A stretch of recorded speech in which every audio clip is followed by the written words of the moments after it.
Le samedi voyait au stade des Fontaines la reprise de l'année civile par un derby des extrêmes entre le Toulouse Rodéo et les Toulouse Fontaines. Car si comme on s'y attendait, la formation du président Courac est bel et bien présente au haut du classement, l'équipe fontéenne demeure pour le moment engluée en bas de tableau.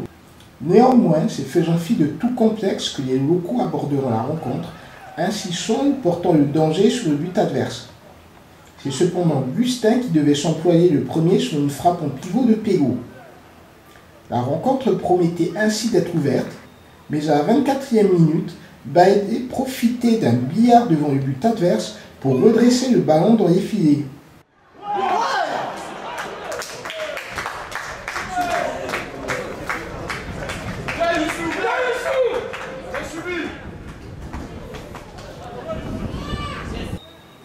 Mais il en faudra plus pour assommer les joueurs au maillot vert, rapidement remis dans la bonne direction par le coup franc magistral de Lescano.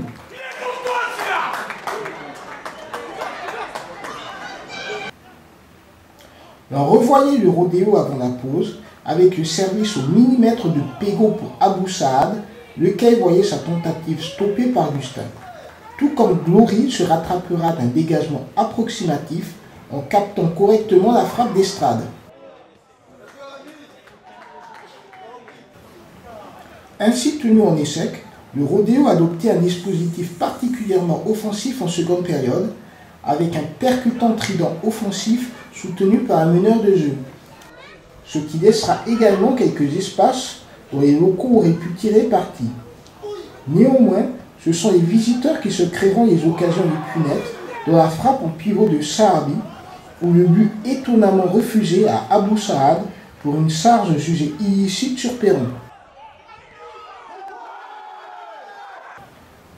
Le rodéo qui aura d'autres opportunités de prise d'avantage, mais se heurtera sur un Gustin toujours très en réussite sur une frappe, puis une tête à bout portant.